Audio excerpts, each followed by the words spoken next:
All right. I'm gonna say good afternoon, but people were like, what time is it as they make this recording? I have no idea. Everybody, boys and girls, ladies and gentlemen, bugs and cats, dogs, everything in between, and the stars. Another episode of the Financial Life Podcast. I'm your host, the handsome as hell, Matt Dillingham. You're welcome. I have a good guest on today, good marketer friend of mine named Brian. Last time if I'm pronouncing it right, Kurian, but he'll correct me. But before we get into that, I gotta do my shameless plug because I can. I was a veteran. Because I'm a veteran, I can do what I want, right? So, some of you may know, some of you may not know what I do exactly. Besides the podcast, I help people out with, some things like coaching, financial literacy, and just a hint of credit. Just a hint. Just a Just hint. a smidgen. Smidgen, right? And so, if you would like help with that and some other area of your life, you can book a call with me at speakwithmatt.info. Again, speakwithmatt.info. Don't put in a triple W, won't work. Speakwithmatt.info. This episode is also sponsored by One Risk, one of the co-authors of the book. If you'd like a copy, reach out to me. With that being said, this is an episode. It's going to be good. It's going to be insightful. It's going to go deep because I have a good friend of mine who's helped me out a lot of things named Brian Kurian, who is a good marketer, copywriter, man with a plan. So with that being said, I'm done talking. Brian, how are you? Hey man, I'm I'm very happy to be here, dude. Doing well. How are you? Good. I have a lot of energy right now at the moment. We both know why. Yay. The AO scan's Likewise, working. baby. Yeah, the AO scan. If you don't know what the AO scan is, reach out to me. It's pretty remarkable. I can't explain it even nearly as well as Matt can. I can't articulate it nearly as well as Matt can. So definitely talk to him about it. It's amazing. Yeah, there we go. So Brian, what's your I've been asking this lately on people, what's your origin story? My origin story? Yeah, like where you started and where you're at now and all that stuff. Yeah, I think the best way hmm, to tell the story of my origin, I always go back to it, especially when things are challenging. I am the oldest son. I have a younger sister, but I'm the oldest son of two immigrant parents. Um, I'm one of the lucky ones, I would always say. I'm very fortunate. I was raised by two very, very hardworking people. Traditional in the sense of a lot of things that I took for granted as far as things that they taught me about, just respect, and if you're going to tell someone you're going to do something for them, that you actually follow through on that. You hold yourself accountable. If you make a mistake or do something inappropriate or something that was unintelligent, you're going to get called out for that right away. Oof. Nothing was ever really just swept under the rug. Um, Everything was checked like pretty much immediately, right? So uh, it was it wasn't always a good time, when you're experiencing that. I'm sure. Yeah, it Particularly, was. it's like of the Asian culture, Yeah, the parents are like, "Yo, you're gonna make this work, or are you gonna be in for some hell? I work hard for you. I'm bringing this money in. I need you to get good grades. That's all you get. And if you can't do that, we're gonna have some problems." yeah, Not the greatest parenting style, but it does shape your character, and I do see that. But it's like I had it easy growing up compared to you know. yeah. I think I think the biggest thing that always caused a little bit of friction in the house was, especially with me, um, you know this about me. I'm very strong-minded. I'm very independent. I am very self. I like to think I'm very self-sufficient.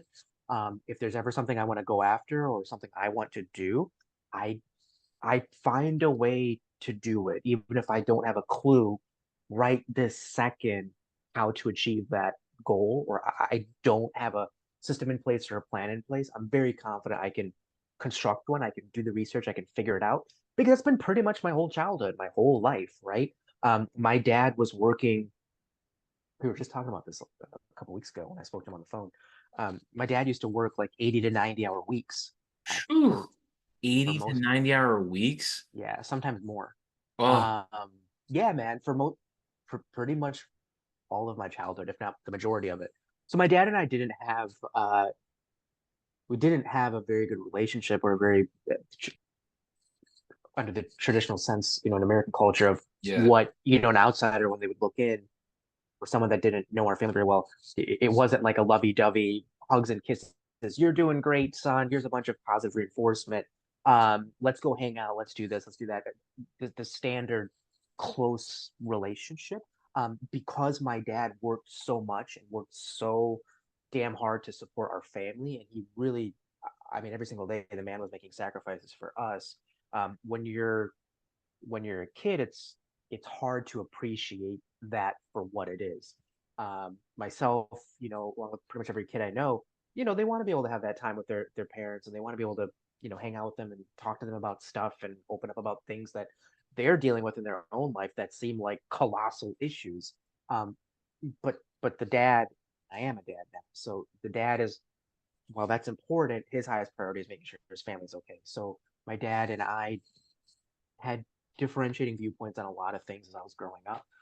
And because we didn't have a lot of that um, quote unquote quality time together, to lay that foundation for trust and respect and getting to know each other and having some boundaries in place and respect and a lot of really important things.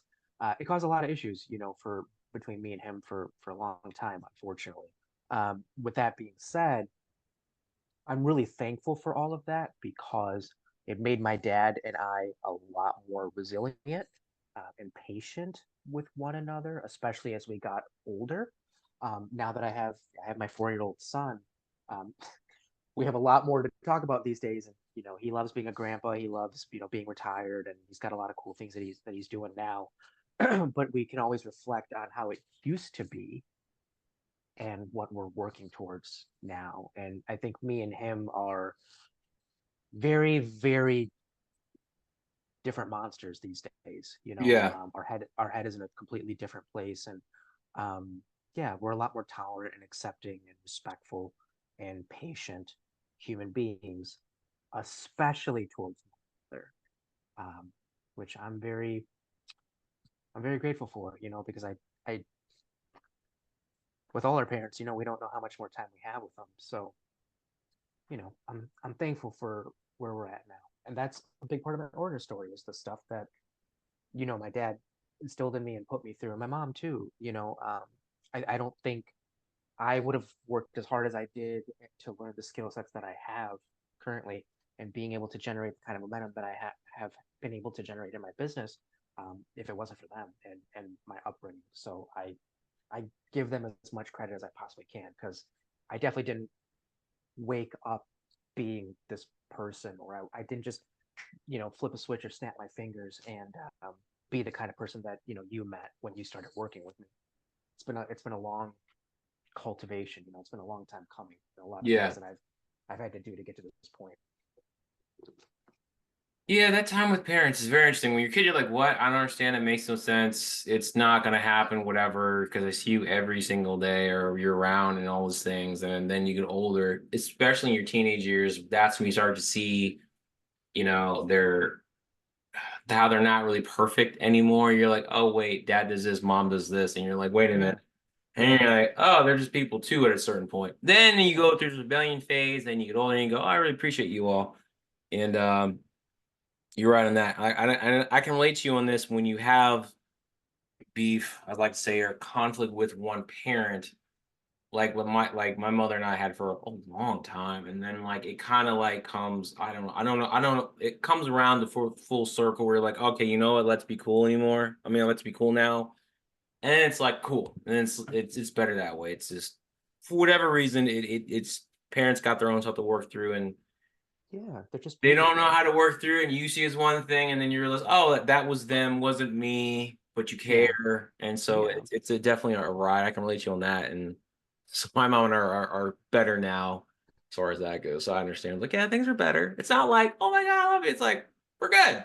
we're good. It's There's good. peace, right? There's peace. You can speak to her. She can speak to you. You can listen to each Yeah, other. talk, have good. Yeah, enjoy your It's fine. time. Yeah, it's fine. And the next time, there's a better chance it'll be fine again. You look forward to that, right? You don't expect a battle. You don't expect a confrontation the next time you have to interact with them, and it's just a peaceful 'Cause that's feeling the now. worst when you go and you're going to see, and you're like, all right, here we go. Hope we don't have something. And I don't know if you did this, what I used to do.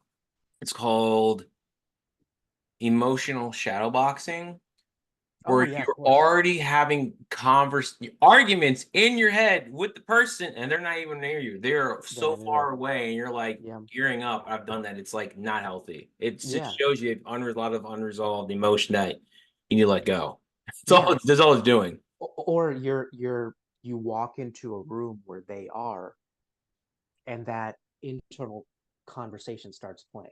Or you're in the room, they enter the room, and here comes the audio recording in your brain of maybe stuff they've said to you previously, things that were hurtful that you said, Yeah. how that ended up going, and maybe it's going to happen again because here they are, here I am, we're in the same room. It's just not a good place to be. But yeah, man, long story short, um, I was the kid that was running the lemonade stands during the summertime in Michigan. Did Yeah. that for a few summers.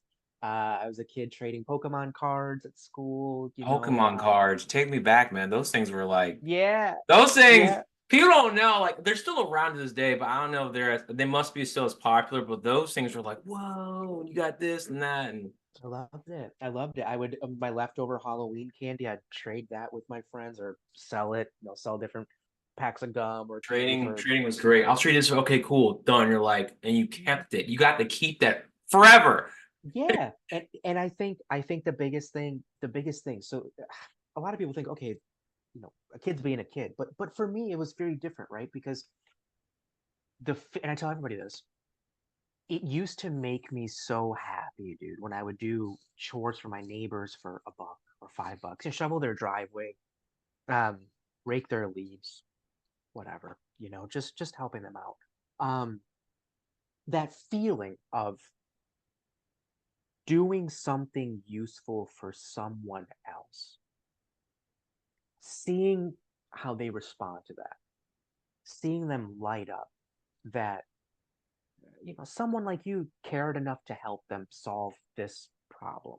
Now, Right. I wasn't curing world hunger, I wasn't curing cancer, I wasn't doing something radical. It might have been, pick like helping my neighbor carry their groceries into their house, because they just got home from the grocery store, or shoving their driveway in the bitter cold as a 9-year-old kid. Um, just something, dude. Um, the money was the bonus, the dollar, the $5, the whatever. It was the bonus. The quarter. I think we used to charge a quarter for a cup of lemonade. That was the bonus. Um, it used to just make me so happy to feel appreciated, needed, wanted. I think part of that probably stemmed from I didn't feel that way often, um, from a lot of other people that I was close to. So a lot of times, and this comes from a lot of work I've had to do on myself over the years, right? So um, a lot of times we actively seek out the things that we feel like we're deficient in or that we're lacking. So because I felt like I was lacking that positive encouragement, the words of affirmation, the hey, we're happy you're here. We're glad you're here. You're useful. You're valuable. Like, got your back. I was seeking that from other people, and I just, I would always tell everybody, anybody that would ask me, what do you want to be when you grow up? It would never be superhero, a police officer, a firefighter, a doctor, all these traditional, amazing jobs, astronaut, whatever. I literally was the one kid ever since I was probably 6 years old. Anytime somebody asked me, what do you want to be when you grow up? I would always tell them, I want to own my own business someday. Yeah. You're the Because, oddball, and people look like, oh, that's cool. Yeah. yeah, what? Well, okay, like that's not what any other kid would ever say, but I really believe that because again, when I was doing things for other people and they valued me and they appreciated me and they were thankful that I took the time to help them and to put their needs sometimes ahead of my own, just being of service. I just associated that with owning a business, before I could even spell the word entrepreneur. That's what I always wanted to be, and I just remember the feeling that I used to get when I would help other people. And Matt, no bullshit, I probably spent about 30 years chasing after that feeling. Mm. And it took me a long time to finally get that. feeling back, and I think it started really coming back when I got to launch this business after I lost my job, um, back in, middle of January. I started feeling like that 6-year-old boy again. Yeah. Um, I'd never been happier. So yeah, besides when I married my wife and we had our son, I've never been happy. I always insert those two instances so nobody gets upset with me. But yes, Exactly, this is a because great luxury. how dare you forget about that? Because it's like, well, of course, but like, let me just be me and talk my talk right now. Like, you're Yeah. included in there, but whatever. Yeah, God forbid I don't God forbid, mention forget you those two. guys. Um, so yeah, so that's always fun. Yeah. Did you also feel kind of going back to what you're talking about with getting money, you're just helping people get paid, even though for you the money was a bonus, did you also feel a certain sense of power and autonomy? You may not be aware of a time where you're like, whoa, I'm getting money when I Yeah. have to ask for my parents. Absolutely. That was a big part of it. That was the so that was the other side of the coin, right? The way I was raised, again, because my dad and my mom sacrificed a lot just to come to this country, man. So, they left a lot of their family members, back in Oof. India. They left a whole culture and traditions and a world that was familiar to them, was comfortable and safe, right? And familiar, to come to the great unknown, which was America, right? For us, it was the Metro Detroit area. So, um, if you if I asked my dad for money for cutting our own grass or helping my mom do chores around the house or whatever, you did not want to be on the receiving end of that lecture that was coming to you.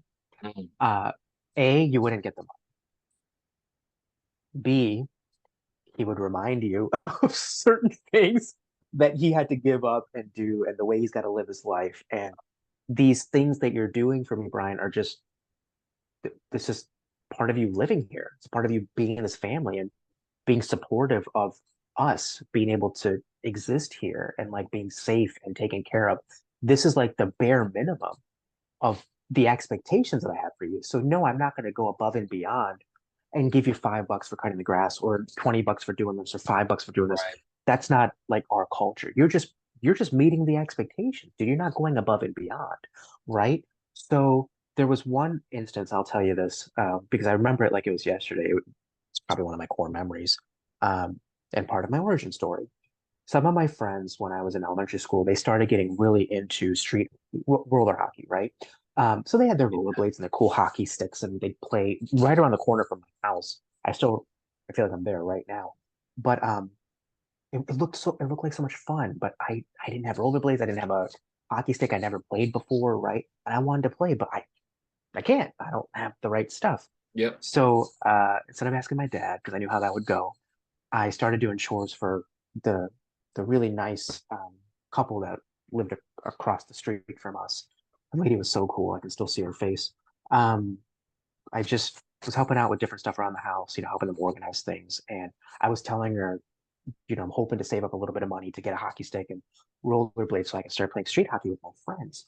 And she goes, "Oh, honey, rollerblades, this is so funny you mentioned that. Hang on." And she went to her garage, looked through some boxes of stuff. Sure enough, she had an old pair of these purple rollerblades with Oh, yellow wheels. She didn't need them anymore. She used to rollerblade all the time with her husband, but when they got a little older, she kind of stopped. So she's like, if you want rollerblades, like just take these. I don't even wear them anymore. So I, okay, happily accepted. Okay, I got the rollerblades. Cool. I still need a stick though. What am I gonna do? What am I gonna do? So I did chores for a few of the neighbors. Long story short, I think I got like 20, $30 saved up. Took me a few weeks. But I told my dad about it. I said, "Hey, I think I have enough for a hockey stick. Can you please just do me the favor of taking give me around to the sporting goods store. I will pay for the stick and then I can start playing with my friends. Can you just do that? I got the rollerblades too. So and so across the street already hooked me up." He's like, "Yeah." And in his own way, without of course, without actually saying the words, I knew the dude was proud of me because I figured it out. Figured out, you did it know? on your own. So okay, yeah, Yeah, go for it. yeah. Happily took me to the store. We took our time, dude. I feel like I'm there right now. Poured over the hockey sticks, made sure I found the perfect one that would last. I needed to be durable because I'm going to beat the crap out of this thing. And guess what? I don't have money for a new one. So it's gotta work. I have like you appreciate something so much more when you know what you had to do to get it, right? To earn it.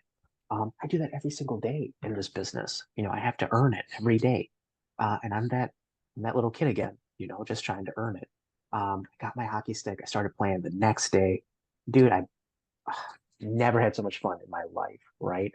Because everything that was on me, in my hands, on my feet, as I'm rollerblading and doing all these things, I earned it, Yeah. and nobody could take that away from me, So yeah, it's a silly story. It's a simple story of a kid being a kid, just trying to play street hockey, but there's a lot to unpack there. And I think that simple event or that simple instance really did it molded me. It helped shape me into, who the man I ended up becoming, right? I can Right. reflect on memories like that. So yeah, that's a big part of who I am. Yeah. I like it. Coming full circle.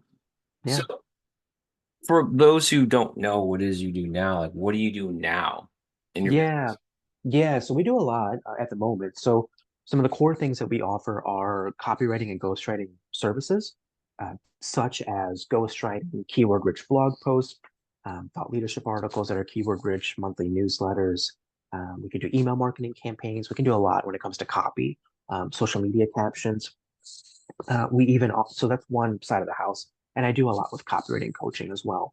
But on the other side of the house, we also do a lot with sales training, organic lead gen training, organic account expansion, training and teaching you some of the best practices that I've learned over my extensive career. I've been in sales for over 18 years now, and Mhm. I've over the last handful of years, I've also done a lot with professional copywriting, freelance writing, blogging, copywriting coaching, business coaching. Typically, what a lot of times what ends up happening is a client will hire me for this one thing or these two things like, hey, help me write some website copy for my website and maybe, do a monthly blog for me for a few months, whatever.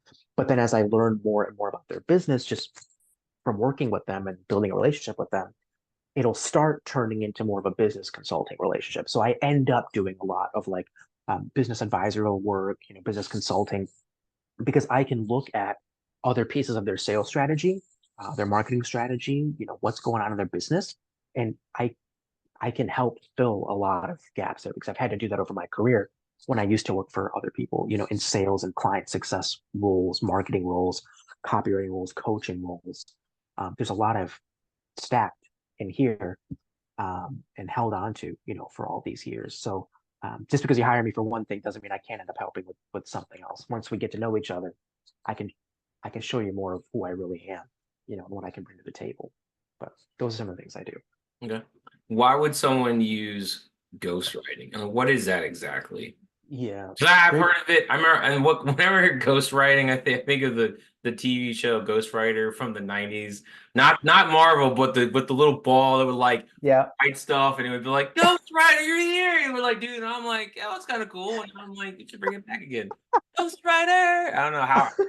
Wasn't like now I'm digressing. Wasn't it like a mystery TV show? He would like write clues or something. Write Now clues on I'm the like, wall. just spell Yeah. it out. What the hell happened? Someone got killed. Who? Stops. Yep. Tell us, Ghostwriter, and then it stops like halfway through. And you're like, no, No, it's how we we'll keep our never T figure ratings this out. high. We're a kids' TV show with a ghostwriter. Yeah, look So how old yeah, we are, right? I remember yeah, that show. Yeah, ghostwriting is such a from what I've been learning over these last several months that I've had my business, it is a very it is a very big need in the entrepreneurial world, and here's why. As an entrepreneur or solopreneur, those are typically the people that I work with the most, and enjoy working with the most. There's a million things an entrepreneur or solopreneur has to deal with, right? Finding the right clients, okay, then taking care of them, making sure they're happy, getting renewals, getting referrals, getting testimonials. If they have employees, managing those people.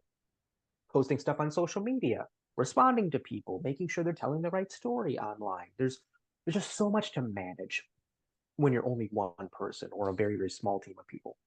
With ghostwriting, the biggest value a talented ghostwriter, I like to think like myself, can offer you is being able to encapsulate and encompass your voice, your brand, your specific story, like the story I gave you about me, my origin story, and being able to articulate it in a way online that will resonate with your ideal clients. So they'll feel like you see them, you hear them, you understand them, and that you are the best person to work with because you can actually help them and meet them exactly where they're at.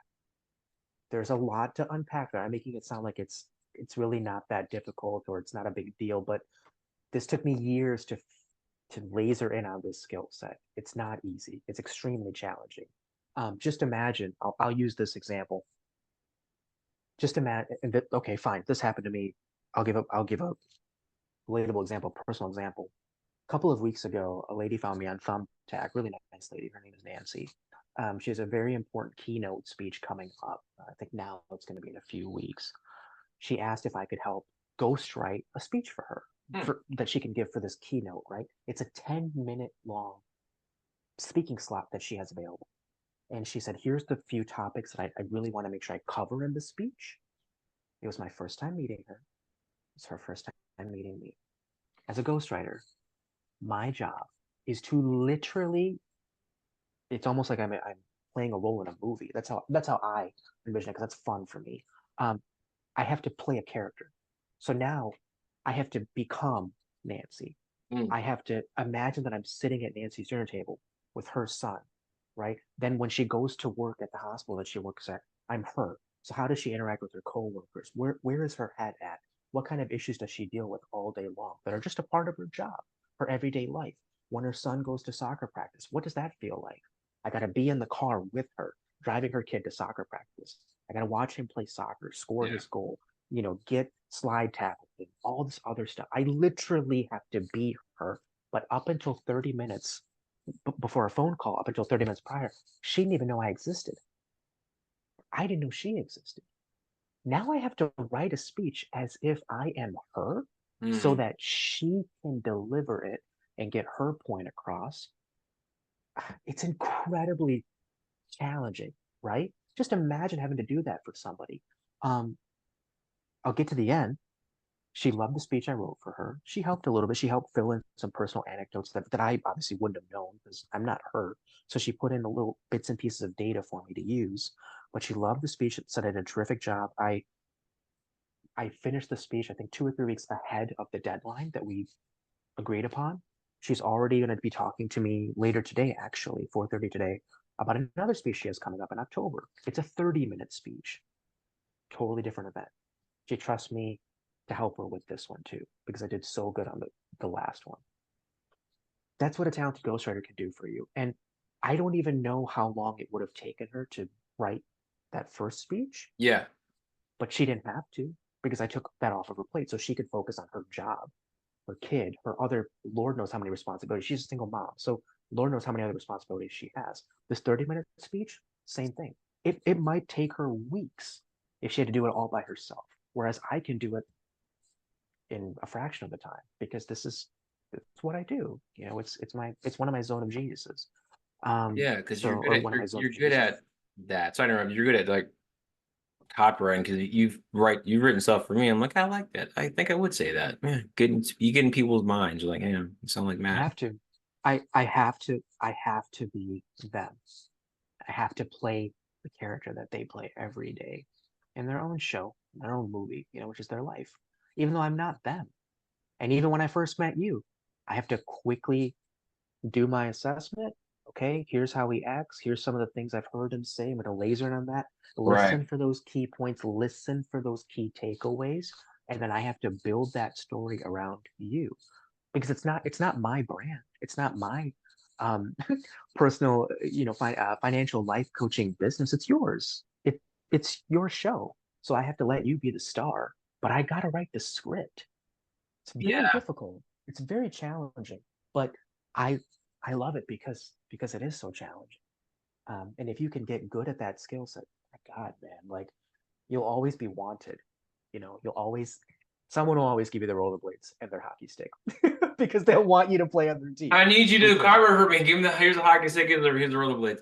So get to with skate, kid. yeah, so with okay, I'm gonna get your opinion on this and what people should do. Or how businesses can use it or other people Mhm. with AI becoming such a now normal Of part of course. life. Yeah, of How do course. you think that will play out in the future with copyright? Because I know I think I've seen some software where people will say, "Oh, you can copyright this," and people say, "I didn't write anything. AI did all this." Blah blah blah. I'm like, "Wow, it's really good." Yeah. So, do you think, I guess, one that like it'll overtake people who are going to actually copyright and AI will do it, or Mhm. do you think it'll be something that will be used to help people who, all right, maybe I can't hire someone to do copywriting and help them out, and then if you're already a copywriter, you have a skill, it'll help you further along in what you do, and you can get more done in less time, and just all that. Absolutely. Yeah. So there's a lot to unpack there. That's a terrific question. I literally get asked that all the time, doing what I do, right? I love AI. I used to be when it first started coming out, was it early this year? Late last year? Yeah. It kind of split like last year, and also, Mm. I'm Yeah, like, that it blew up. Yeah, yeah, yeah, yeah, yeah. It blew up. Yeah. I was very much, mm, I was very much afraid of the unknown, right? When I started learning more and more about ChatGPT, for example, ChatGPT, I was like, okay, this thing can, as I'm messing around with this thing, can create email marketing campaigns. This thing can write copy and do this and do that, write scripts and all this stuff. And I started imagining the worst, right? Because that's our brains. A lot of times it goes to the worst possible thing. If this thing can write copy, why would anybody ever want to hire me? This version's free. 3.5 is free. I use it every day. I love it. Why would someone want to work with me? And then I lose my job back in middle of January. And I wasn't even working as a copywriter. I was a client success manager at an IT staffing, IT consulting company. I wasn't even doing copy. That was one of the million probably roles that I've had, in my life. I was doing organic account expansion basically. So, okay, so now I'm going to launch a business that's heavily revolved around ghostwriting and copywriting coaching. Here we go. I'm going to figure it out. And what I've learned, Matt, is that every single day, just about, I use AI to help me make the research process easier, make the creation of the skeleton or the rough draft, the first version of something so much faster that it would have taken me back in the old days an hour, 2 hours, 3 hours, maybe more to do that phase of my copywriting process. This thing's doing it in minutes. It's right, incredible. It's incredible. Now, obviously, I have to fact check it. I have a copy editor on my team now, of course, um, that helps with stuff. So we fact check it, we proofread it about. But then, because I actually have worked so hard on the traditional copywriting aspects, right? Understanding frameworks, understanding human behavior, human psychology, buyer behavior, trigger signals, emotional buying behaviors and habits. I can go in there, edit it, make it look and sound and feel beautiful and elicit the kind of emotions that the client is looking for. Whereas if I never learned the copywriting skill set and I just immediately started out with AI, dude, there's no, I will tell you, I will guarantee you, there is no way that people would want to hire me. I can tell you that, right? I wouldn't even have a business. I can tell you that. Um, So I'm very transparent in telling people, yes, I use AI because if it's going to cut my workload down from 5 hours to an hour, and I'm producing even better work for my clients, guess what? Because I have these extra 4 hours, 10 hours, 20 hours, whatever, I can help more clients. And then I can make more money in my business so that I can have a Hadley, who's my copy editor. So I can have an Autumn, who's my assistant writer that helps on an as needed basis. So I can afford to pay these people what I feel like they deserve to help support me because we're getting so many more clients. I think I've helped 32, 33 something clients already in the 7.5 months I've had this business. hmm And up until 2 or 3 months ago, it was just me here. I didn't have anybody else. So yeah, AI has been a lifesaver for me. Um, and I hear this all the time, right? Clients will come to me and say, "Hey, so I tried to write XYZ blog post, or I wanted to write this long form article and this and that. I was trying to use ChatGPT, I was trying to use Gemini, I was trying to use one of these AI tools, and it's okay, but it sounds so robotic." Or the tone is off. It's not matching my personality. Yeah. It's not capturing me and like the essence of me. And I don't feel comfortable just copying and pasting this on my website or on my LinkedIn, on my monthly newsletter, or sending this out to all of my email subscribers or what have you. So it's going to be such a big turnoff for my audience. And guess what? If a lot of your competitors are doing the same thing, how the hell are you supposed to differentiate yourself when you're all saying the same stuff about the same products and services that you all offer? It's the same robotic, mundane, tone deaf messaging. Why would anybody want to come to you? You're not going to stand out. That's where you Right. need that human being, that human element, that human touch. So no, I'm very confident that I can use AI to my benefit, but I don't think my clients are going to go towards AI to replace me, so to speak, because they see the value that I can actually bring. Because I actually have the copywriting skill set and the methodologies in place, especially from my long, tenure as a sales professional. I can marry the two. Most copywriters don't have that. They're lacking that. So yeah, that's how I like to think I'm better. I'm specialized in that sense. The human touch will never go away. We need that. And like, it's funny to see movies that scare us about AI becoming like human-like and things. And it's like, something, I feel like some parts of art, but it's still a program It's a that robot, dude. somebody had to make that program and put it in so it can, be malleable and change and Yeah. adjust. But like, it's still human making a program that's going to respond to you like it's human. We all And see I tell Yep, and I tell all the clients this too. So for those that kind of ask me about AI and why shouldn't I just use ChatGPT? Why do I need a copywriter anyways? Here's the thing. That robot, that AI program, whether it's ChatGPT, Gemini, Bard, you name it, it's not going to care if the copy that it's generating actually empowers your business to, help you achieve your business's objectives or not. Doesn't care if your business is still here or not in 6 months. That program might still be here or an updated version of it, but your business might not be. I don't say that to scare people. I'm just saying what that thing, that element, that AI program is missing is accountability and the empathy to understand there is another human being on the other side of this table, this computer, this cell phone that's using me, that's depending on me, whose business supports them and their families, like mine does. My business supports me and my family. Without this business, I don't know where I'd be. I don't know what we would do. But um, and I understand that. I appreciate that. I care about that. So Yep. everything I do is with my client's best interest as much as I can. It's with their best interest in mind, so that their business can keep moving forward, so they can hit their objectives, so they can prosper and be happy and have a healthy, stable business that's taking care of them and their family for the long haul. I actually care about that, and I always will. If something I'm doing isn't working or getting the results that I want for them, I can experiment. I can try something different, and we'll see if that's doing better. I care enough to do that, right? So that accountability piece is huge, and that's a part of the human to human experience, right? Right. Um, so yeah, that's some of the biggest differentiating factors. Yep. Someone else is making the program, and then people, I don't know. I think we're still seeing how this is going to play out with AI and everything, and what's being used, because people do. I think what happens is some people, yeah, I'll just use AI and use that, and it's like, well, you can, You but can, yeah, eventually at some point, a lot of people like, I need help. They need to talk to a person. You remember? This is funny. Remember the days?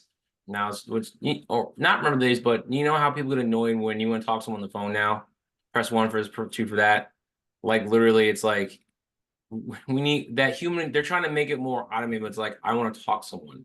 Press zero, do whatever. It's like sometimes you have to wait and hear it and go, oh yeah, just you just don't press anything. Then it goes, I connecting to a person. I'm like, I want it in the beginning. Get me a human being. So I know. it's this is what it is. But my point with that is it's like it's come out as with the whole talk, press zero, talk someone as okay, this is gonna make things better for us because we don't have to deal with people. It's gonna help solve problems to a Sure. degree, Sure. but that human element is not gonna go away. We still need to talk to somebody, another person, say, hey, I need help with this account or whatever, or in this case, copywriting. I need help with this copy's crap. It makes no sense. There's typos. I don't understand what's going on. It's really me, you know. Yeah. And that's Yeah. where you come in. So you're basically morph of the X-Men. You morph into that person and you can speak for them basically. That's what came to mind. I didn't realize that. Like you really have to get into the mind of the person, ask them Yeah. questions, and Yeah. understand them to a point where it's like, okay, if I had to talk like them for a few minutes, whatever, I could do that. After Yeah. that, I'm gonna need some more time. So I didn't realize that Yeah. copywriting goes that deep because I tried myself personally, I tried to practice it and I was like, I'm not gonna maintain this. It's a true skill that Yeah. people will pay you a lot for because it works. The Yeah. right Just words when you read them do evoke an emotion. And yeah. you're like, oh, and now I've seen sometimes like, wait a minute, that's what you're doing. And try this. So imagine this is literally almost every day for me. Imagine someone you've never met before, never spoke to before for even a second, calls you as soon as this interview is done and starts talking to you for 20 minutes, 30 minutes if you're lucky, like what happened with me and Nancy last week. And they're now going to ask you to write a 10-minute keynote speech for them as if they wrote it themselves and they're depending on you. It's a really important speech for them. Is to help them propel themselves further in their career. Imagine having to do that. Yeah. So, Ugh, no, I couldn't do that. But now it's okay. yeah, and I'm not, everybody's listen, everybody's got their zones of genius, right? I think you just spoke about it a few seconds ago. Oh, you know what questions to ask, so you know how they would respond and how they think and how they what makes them tick. Sure. I learned a lot of that over my sales career that I did for 18 something years. I know what to ask. I know how to understand the client's real goals, their real mission, and build out a battle plan for them with them, and then help them execute it so that they actually achieve whatever it is they're hoping for or Yeah. striving for. Um, yeah, it's challenging, man. But when you work so hard to develop those skills, it's incredibly rewarding when you see it actually paying off. When you see people utilizing the stuff that you're creating for them and they're getting after it and they're getting results and they're happy. I mean, again, I go back to being, that 6, 7 year old kid making people happy, being valued, people happy that he's around, people wanting him on their team, because he makes their life better. He's fun to be around. Not Hmm. just fun, not just fun, but he's the kind of kid you want to have around. Yep. He's useful. I never wanted to be somebody that just takes up space, and just kind of exists, and someone that people just tolerated or just kept around because it was convenient, or any of that nonsense. I genuinely wanted people to pick me, because I made their life better and I added value. That's all I ever wanted, and I think that's one of the biggest things that I will always want is, to be useful, to be useful for people. So that's one of the reasons. I know we spoke about this last week, but that's one of the reasons why September 6th, shameless plug, but I think it's going to help a lot of people. September 6th, we're launching, myself and one of my strategic partners, Jonathan. He's one of my old clients, one of my former clients from a few years ago. We're launching it's a 4 week long boot camp, virtual boot camp. It's going to be branding and copywriting focused. I'm also going to offer some sales training in it. Again, it's 4 weeks. There's going to be a 1 hour coaching session each week. So you get four live training calls. We're only taking 10 people. I'm happy to share the landing page with you, Matt, after the call, and you can share it with your audience. But would love to have people apply. And if you feel like you're the right fit, yeah, definitely apply and we can chat. But we'd love to pack the seats, with 10 of the right people. We're going to be teaching a lot and offering a lot of resources. It's going to be very immersive. It's going to be a lot of fun. Jonathan is a brand consultant. He has his own brand consulting business, and I obviously do my my copy and sales stuff. So yeah, it's going to be awesome. I'm really excited for it. That's one of the, hopefully several group coaching programs that I'm be launching every month or every 2 months moving forward. I want to start doing more and more stuff in a group setting to help more people, and offer more value. I like it. Good, good. So with that being said, to land the plane here, come to a stop and all that fun Yeah. stuff. How can people reach you, find you, contact you, Yeah. all that stuff on the interwebs, the interwebs, The interwebs in the interwebs. Matrix. The Matrix, interwebs. Yeah, that thing. Ah, yes. Yes, I am Neo. I go by on the interwebs, mediocre white guy, but you're Yeah. brown. That's why I go by mediocre white guy. They'll never know what They'll really never know. is. Yeah, there's lots of ways to connect with me. You can look me up on LinkedIn. Just search Brian Kurian, Brian. My last name's Kurian, Kurian. On Facebook, obviously Instagram. My website is super easy to find if you just Google Brian Kurian's Business Services.com. You'll see my site. You'll see some of the services that we offer. There's a contact form right in there, so you can fill it out, and I could respond with an email or phone call. Um, yeah, I'm really easy to get a hold of. So you can even email me. It's just brian.kurian@gmail.com. And I'd love to, if you could use help with copywriting, ghostwriting, if you are looking for some copywriting coaching, or business coaching, sales consulting. I can do a lot. And again, I have a team in place. So there's a lot of support here as well. It's not just me doing everything. We'll take really great care of you. So far, every single client has been really happy with our work. We haven't had anybody that's complained or felt like, we let them down, or, overpromised and underdelivered. And that makes me really happy because when you're a solopreneur, your reputation is everything. My reputation is, my dad would always say this, but my reputation is truly my currency. Um, it's all I have. So, if I say I'm going to do something, if I say I can do it, if I say I can deliver for you, it's going to happen. I'm not gonna tippy toe around that. So yeah, it all comes back to the way I was raised. Your reputation and you know your words, they really do mean a lot. And now, like, the words I write and speak, that's become my livelihood. So yeah, I'd love to work with anybody out there that feels like they could use me. Cool. I appreciate it.